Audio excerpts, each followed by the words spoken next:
الحمد لله نحمده ونستعينه ونستغفره ونؤمن به ونتوكل عليه ونعوذ بالله من شرور أنفسنا ومن سيئات أعمالنا من يهده الله فلا مضل له ومن يضلله فلا هادي له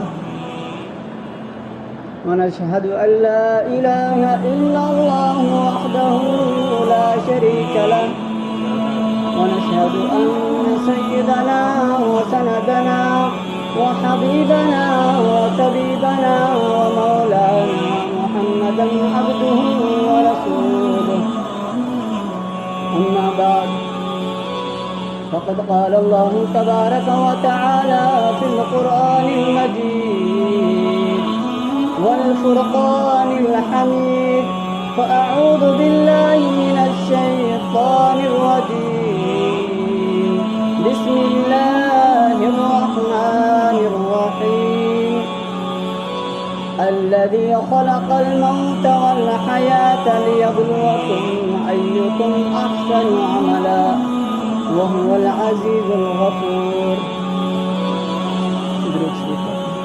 اللهم صل على محمد وعلى آل محمد كما صليت على إبراهيم وعلى آل إبراهيم إنك حميد مجيد. اللهم بارك على محمد وعلى آل محمد كما باركت على إبراهيم وعلى آل إبراهيم إنك حميد مجيد. اللهم صل على محمد وعلى آل محمد كما صليت على إبراهيم وعلى آل إبراهيم إنك حميد مجيد. اللهم بارك على محمد وعلى آل محمد كما باركت على إبراهيم وعلى آل إبراهيم إنك حميد مجيد. آمنت بالله صدق الله مولانا العظيم وصدق رسوله النبي الكريم ونحن على ذلك لمن الشاهدين والشاكرين والحمد لله رب العالمين. گرامی قدر حضرات، معزز بزرگوں اور نوجوان ساتھیوں، اللہ رب العزت نے اپنی پاک اور مقدس کتاب کے اندر ارشاد فرمایا الذی خلق الموت والحیاة لیبلوکم ایکم احسن عملا،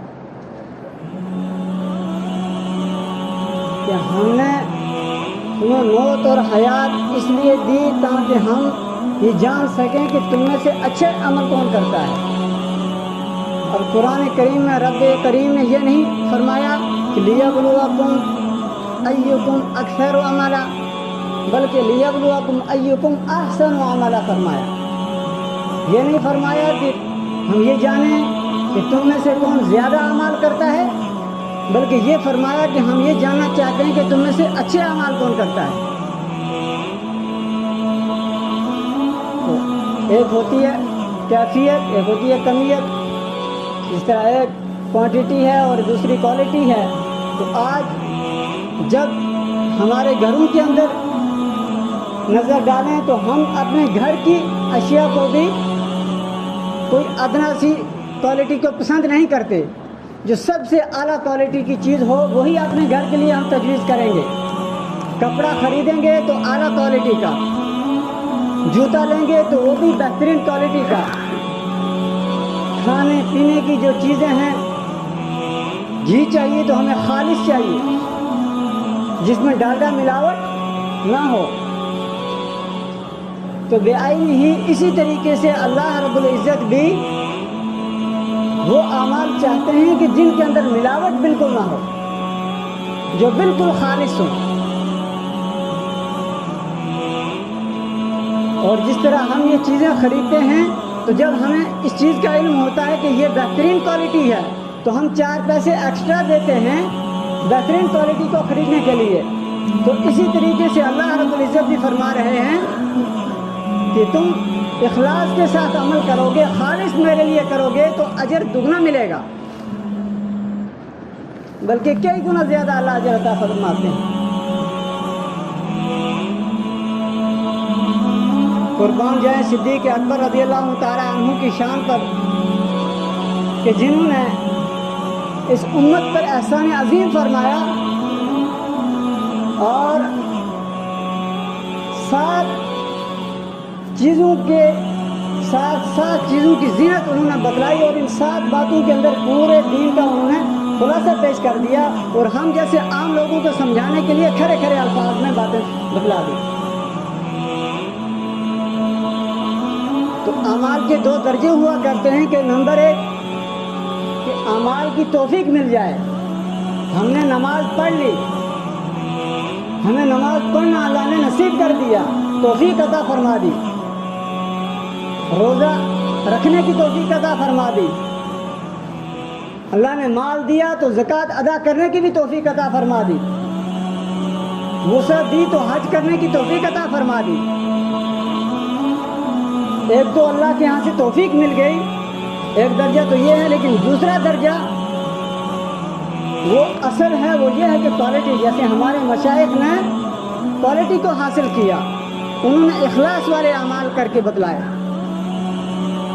اور وہ اعمال کے جن سے رب بھی خوش ہوا کرتا.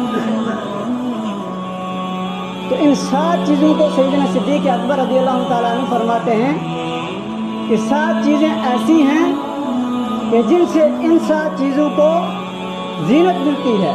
اور ان نمبر 1 جو پہلے نمبر کی جو چیز ہے وہ یہ ہے کہ اللہ رب العزت نے جو ہمیں نعمتیں عطا فرمائی ہیں تو وہ اللہ دیکھو اتنا کریم ہے کہ وہ اپنے کو بھی پرائے کو بھی وہ نعمتیں عطا فرما رہا ہے.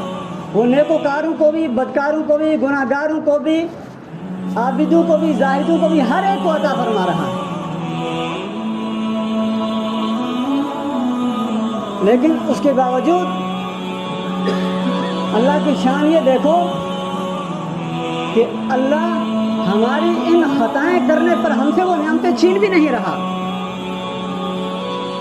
اور اس لیے فرمایا کہ اللہ نے جب اتنی ساری نعمتیں دی ہیں تو ہمارا فرض بنتا ہے کہ ہم اللہ کا شکر ادا کریں کہ بغیر مانگے اللہ نے اگر ہمیں اتنی ساری نعمتیں عطا فرما دی ہیں. کتنا کریم رب ہے کہ بغیر مانگے ہمیں عطا فرما رہا ہے، لیکن اس کے باوجود بھی ہم ان نعمتوں کا شکر کرنے کے لیے تیار نہیں. سیدنا صدیق اکبر رضی اللہ تعالیٰ عنہ فرماتے ہیں کہ نعمت کی جو زینت ہے وہ شکر ہے. اور شکر بھی 2 طرح کا ہے. ایک تو یہ کہ ہم الفاظ سے، زبان سے اللہ کی تعریف کریں، اللہ کا شکر ادا کریں کہ الہ العالمین تیرا بڑا کرم ہے کہ تو نے ہمیں اتنی نعمتوں سے نوازا ہے. اور ہر لمحہ ہم اللہ کا شکر ادا کریں. اور دوسرا جو اگلا مرحلہ ہے وہ اس سے بھی زیادہ اعلیٰ ہے کہ جب اللہ نعمتیں دے تو پھر ہم اپنے محسن کی نافرمانی کو چھوڑ دیں. تو شکر تو ہم کرتے نہیں، نعمتیں تو اللہ دے رہا ہے.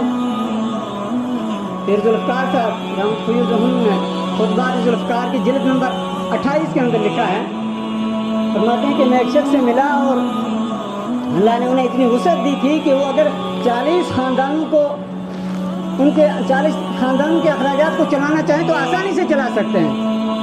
تو کہتے ہیں کہ میں نے ان سے ملاقات کی اور میں نے پوچھا بھائی کیسا گزر ہو رہا ہے، کیسا کاروبار چل رہا ہے؟ تو کہتے ہیں کہ منہ بنا کے کہتا جی بس گزارا ہے. تو آج ہمارے معاشرے کے اندر بھی یہی ہے. ہر دوسرا فرد جس کو اللہ نے اتنی وسعت بھی دی ہے وہ 10 افراد 10 خاندان دوسرے بھی چلا سکتا ہے، لیکن جب اس سے پوچھو بس یہ گزارا ہے.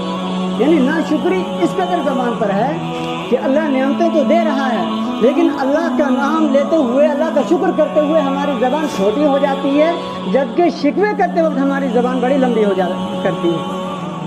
اس کی مثال آپ یوں سمجھ لیجئے کہ ایک نوجوان جب نوکری کے لیے کہیں جاتا ہے اور وہاں انٹرویو کے لیے اندر داخل ہوتا ہے، تو اگر وہ کامیاب ہو جاتا ہے انٹرویو میں اور اس کو نوکری مل جاتی ہے، تو باہر آتا ہے، اس سے پہلے اگر وہ کامیاب نہ ہوا تو باہر آیا تو لوگوں نے پوچھا بھائی کیا معاملہ ہوا، تو کہتا بس اللہ کی مرضی۔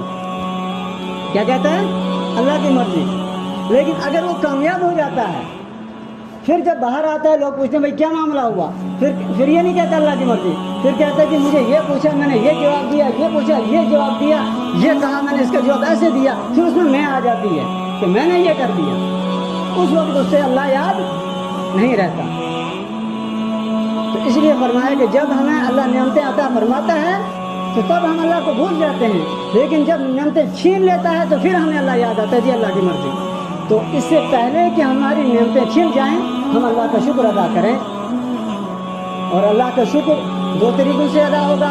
ایک تو اپنی زبان کو ہمیشہ ہم اپنی زندگی کا معمول بنا لیں کہ ہر وقت جس حال میں بھی ہوں، کوئی ہم سے پوچھے ہم الحمدللہ کہیں، تو یہ لفظ الحمدللہ ہم اپنی زندگی کا جزو بنا لیں کہ جب بھی ہمیں کوئی ہمارے اکابرین کا اللہ اکبر کیا اللہ نے ذہانت عطا فرمائی تھی، ہمارے اکابرین کا یہ طریقہ تھا کہ بار بار اپنے چاہنے والوں سے، اپنے عزیز و اقارب سے پوچھتے تھے بھائی کیسے ہو، تاکہ سننے والا جواب میں کہے الحمدللہ۔ تو جب وہ الحمدللہ کہیں گے تو ان کے نامہ اعمال میں نیکیاں لکھ دی جائیں گی۔ تو ہم یہ الحمدللہ کے لفظ کو اگر اپنی زندگی کا حصہ بنا لیں تو کل قیامت کے روز یہی ہماری مغفرت کا ذریعہ انشاءاللہ بن جائے گا، اور یہ جو اللہ نے ہمیں نعمتیں دی ہیں ہم ان کا شکر ادا کرنے والے بن جائیں گے۔ اور دوسری جو چیز وہ یہ فرمائی کہ اپنے محسن کی نافرمانی سے انسان حیا کرے، کہ اللہ نے اگر اتنی ساری نعمتیں ہمیں دی ہیں تو پھر ہمیں حیا آنی چاہیے کہ ہم رب کے سامنے اس طریقے کی حرکتیں کریں کہ رب بھی ناراض ہو اور جناب نبی اکرم صلی اللہ تعالیٰ علیہ وسلم وہ بھی ہم سے خفا ہو۔ تو پہلی جو چیز بتلائی وہ یہ کہ نعمت ہو اور نعمت کے ساتھ شکر ہو تو یہ اس کی زینت بن جائے گی۔ اور دوسری جو چیز بتلائی وہ یہ بتلائی کہ بلا آنے پر صبر کرے۔ جس طریقے سے اللہ ہمیں نعمتیں عطا فرما رہا ہے، اللہ اتنی آسانیاں دے رہا ہے، تو کبھی کبھار اگر اللہ کی طرف سے کوئی مصیبت آ پڑے، کوئی بیماری آ پڑے، کوئی پریشانی ہو، کہیں کاروبار میں تھوڑی کمی آ جائے کسی طریقے سے، تو پھر ہم لوگوں سے شکوے کرتے نہ پھر ہم سے کوئی پوچھے کس حال میں، الحمدللہ۔ مصیبت آ گئی تو الحمدللہ، یہ بھی اللہ کی طرف سے ہے۔ سلطان محمود غزنوی رحمۃ اللہ علیہ کا جو غلام تھا عیاض، تو ایک مرتبہ بادشاہ نے سب کو پھل دیے کھانے کے لیے، اور پھل بڑا کڑوا تھا، تو جتنے بھی باقی ان کے دربار کے اندر تھے سب نے تھو کر کے اس کو انکار کر دیا، بولا بہت کڑوا ہے۔ اور جب عیاض کو دیکھا تو وہ بڑی خوشی سے کھا رہا ہے، تو پوچھا کہ عیاض کیا یہ کڑوا نہیں ہے؟ تو بولا ہاں کڑوا تو ضرور ہے۔ بولا پھر آپ کو نہیں لگ رہا، آپ کو تو کھائے جا رہے ہیں؟ تو انہوں نے کیا کہا کہ بادشاہ سلامت، اگر آپ کے ہاتھوں سے آج تک ہم میٹھی چیزوں کو کھاتے رہے تو آج ایک دن اگر یہ کڑوی چیز مل گئی تو ہم کس منہ سے اسے انکار کریں؟ تو ہمارے اوپر یہ جو چھوٹی موٹی آزمائشیں آتی ہیں یہ کوئی مصیبت ہی مصیبت نہیں ہے۔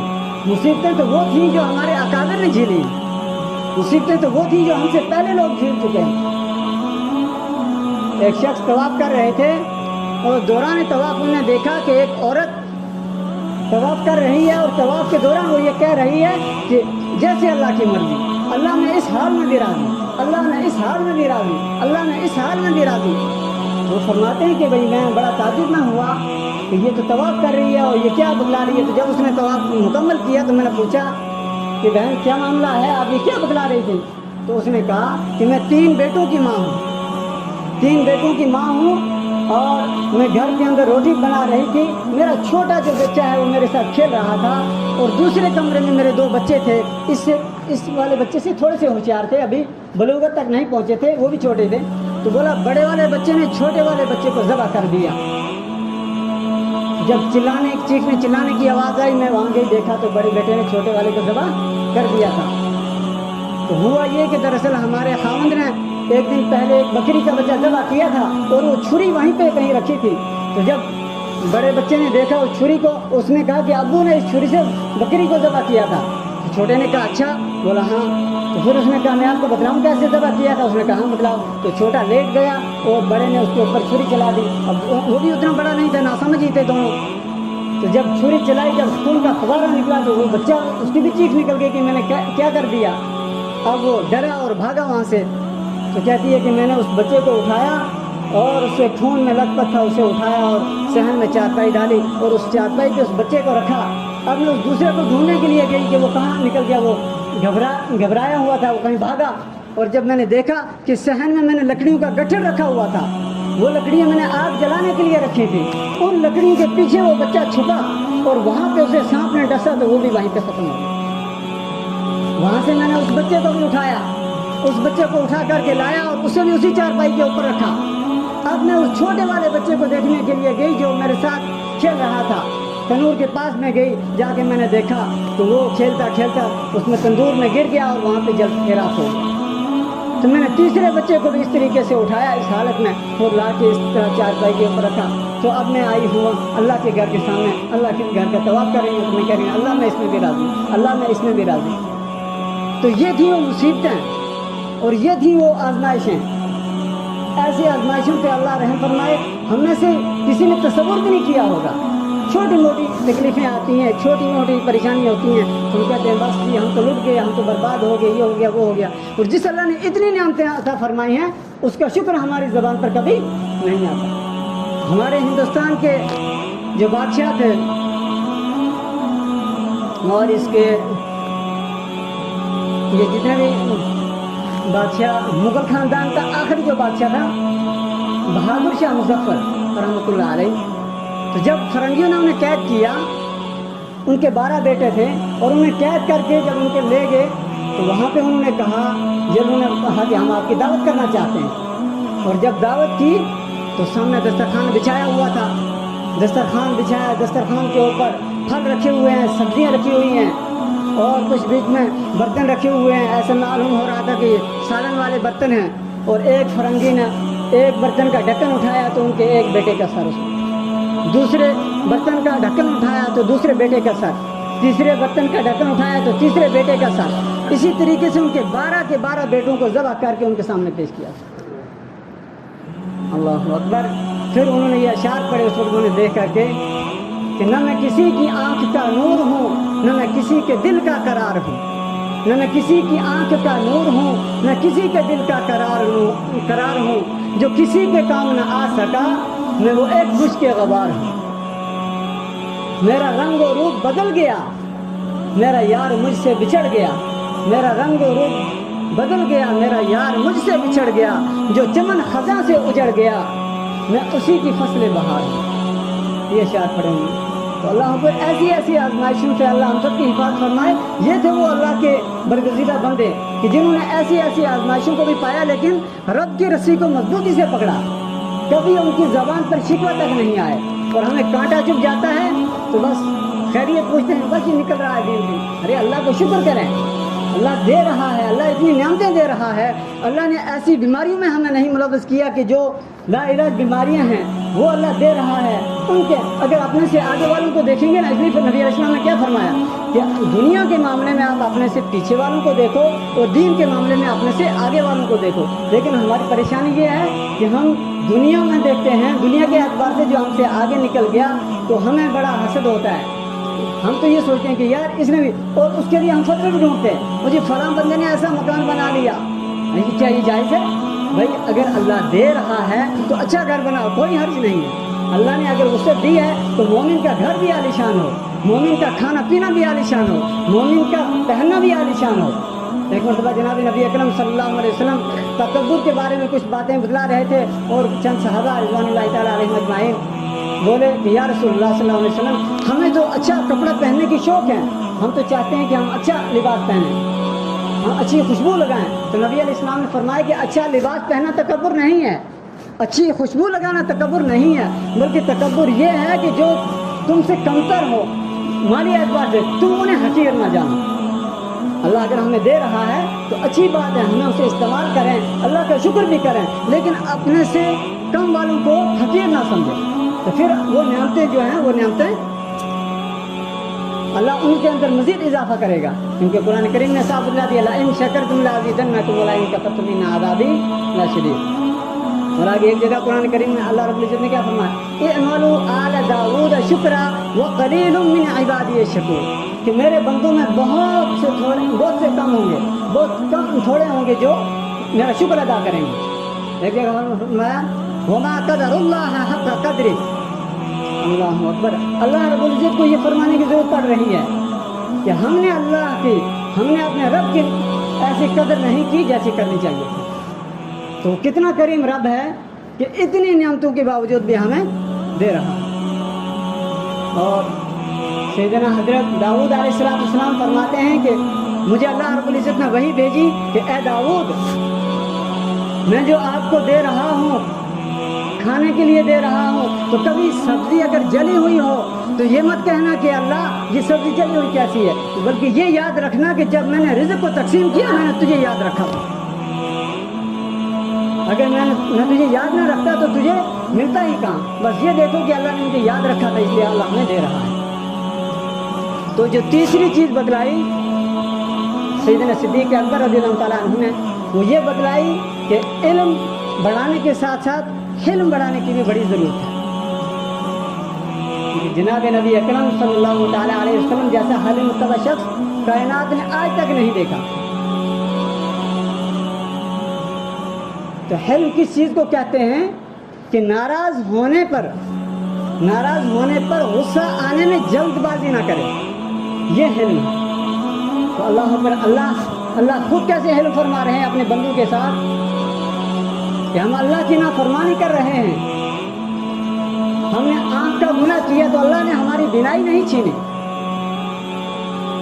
ہم نے شرمگاہ کا گناہ کیا تو اللہ نے ہماری مردانگی ختم نہیں کی، ہم نے زبان کا گناہ کیا، غیبت کی، چغلی کی، جھوٹ بولا، لیکن اللہ نے ہماری قوت گویائی سلب نہیں کی، ہم نے کسی کے ساتھ ظلم کیا، اللہ نے ہماری طاقت جو ہم سے نہیں چھینی۔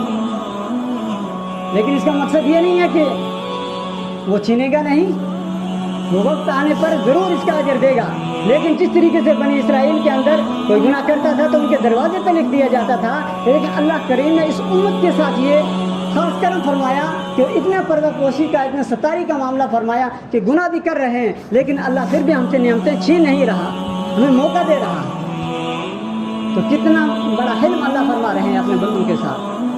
اور اسی طریقے سے جناب نبی اکرم صلی اللہ تعالیٰ علیہ وسلم، اللہ نے آپ علیہ السلام کو ایسا حلم عطا فرمایا تھا کہ اپنے ازواج مطہرات کے ساتھ کیسا حلم فرما رہے ہیں کہ ایک مرتبہ جناب نبی اکرم صلی اللہ تعالیٰ علیہ وسلم امہات المؤمنین میں سے کسی ایک کے گھر پہ تھے اور کسی دوسری المؤمنین نے کوئی اچھا کھانا بنا لیا اور انہوں نے غلام کو بلایا اور وہ کھانا اچھا کھانا بنایا تھا اور بنا کر کے تو غلام کو دیا کہ آپ علیہ السلام کو یہ پیش کر دو۔ تو جب وہ غلام وہ کھانا لے کر کے آئے تو جن ام المؤمنین کے پاس آپ علیہ السلام تشریف فرما تھے تو انہیں یہ ناگوار گزرا کہ باری میری ہے تو کھانا بھی میرے گھر کا ہونا چاہیے۔ تو انہوں نے جب اس پیالے پر ہاتھ جو مارا تو وہ پیالہ گر گیا اور ٹوٹ گیا، تو آپ علیہ السلام نے خود اس پیالے کو اٹھایا اور وہ کھانا جو گر گیا تھا وہ دوسرے پیالے میں رکھا اور اس کو ایک دوسرا پیالہ دیا اور آگے فرمایا غیرکم امتکم، کہ تمہاری ماں کو غیرت آ گئی۔ اب یہ نہیں فرمایا کہ تم نے ایسا کر دیا ویسا کر دیا، گھر میں توڑ پھوڑ شروع کر دی، بلکہ کیا فرمایا کہ تمہاری ماں کو غیرت آ گئی۔ تو آپ علیہ السلام نے اس لیے، اور اسی طریقے سے ایک مرتبہ سیدہ عائشہ صدیقہ رضی اللہ تعالیٰ عنہ نبی علیہ السلام کے ساتھ گفتگو فرما رہی تھی کہ اتنی دیر میں صدیق اکبر رضی اللہ تعالیٰ عنہ تشریف لے آئے، کیونکہ وہ سیدہ عائشہ صدیقہ کے والد تھے تو وہ گھر میں تشریف لے آئے۔ جب آئے تو آپ علیہ السلام نے فرمایا کہ اے ابو بکر، آپ ہماری صلح کروا دیجیے، آپ ہمارا فیصلہ کروا دیجیے۔ تو اتنے میں سیدہ عائشہ صدیقہ رضی اللہ تعالیٰ عنہ فرمانے لگی، پہلے بات یہ ہونے لگی کہ اچھا بات بتلائے گا کون، کہ کس معاملے پہ صلح کرانی ہے۔ تو سیدہ عائشہ صدیقہ رضی اللہ تعالیٰ عنہ نے فرمایا نبی علیہ السلام نے فرمایا کہ میں بتلا دیتا ہوں. تو سیدہ عائشہ فرماتی ہیں کہ صحیح بات بتلائیے گا. اب یہ بات سیدنا صدیق اکبر رضی اللہ تعالیٰ عنہ نے سنی تو وہ جلال میں آ گئی کہ کائنات کے سردار وہ سچے عاشق رسول تھے. تو انہیں غصہ آ گیا اور انہوں نے تھپڑ دے مارا حضرت عائشہ صدیقہ رضی اللہ تعالیٰ عنہ کے جائے. تو بولا کہ آپ کو معلوم ہے آپ یہ کیا کہہ رہی ہیں؟ آپ نبی علیہ السلام سے کہہ رہی ہیں کہ آپ صحیح بات فرمائیں. حضرت عائشہ صدیقہ رضی اللہ تعالیٰ عنہ جاتی ہیں اور جا کے جناب نبی اکرم صلی اللہ علیہ وسلم کی پیٹھ کے پیچھے چھپ جاتی ہیں کہیں ایسا نہ ہو کہ دوسرا تھپڑ لگ جائے. پھر جناب نبی اکرم صلی اللہ علیہ وسلم کیا فرما رہے ہیں کہ ابو بکر ہم نے آپ کو فیصلہ کرنے کے لیے بتلایا تھا نہ کہ تھپڑ مارنے کے لیے، لہٰذا اچھا آپ جائیے ہم خود اپنا فیصلہ کر لیں گے. پھر صدیق اکبر رضی اللہ تعالیٰ عنہ چلے جاتے ہیں اور نبی علیہ السلام خود امی عائشہ صدیقہ رضی اللہ تعالیٰ عنہ سے فرماتے ہیں کہ عائشہ دیکھو میں نے تمہیں دوسرا تھپڑ لگنے سے میں نے بچا دیا. تو یہ تھا آپ علیہ السلام کا حلم اپنی ازواج مطہرات کے ساتھ.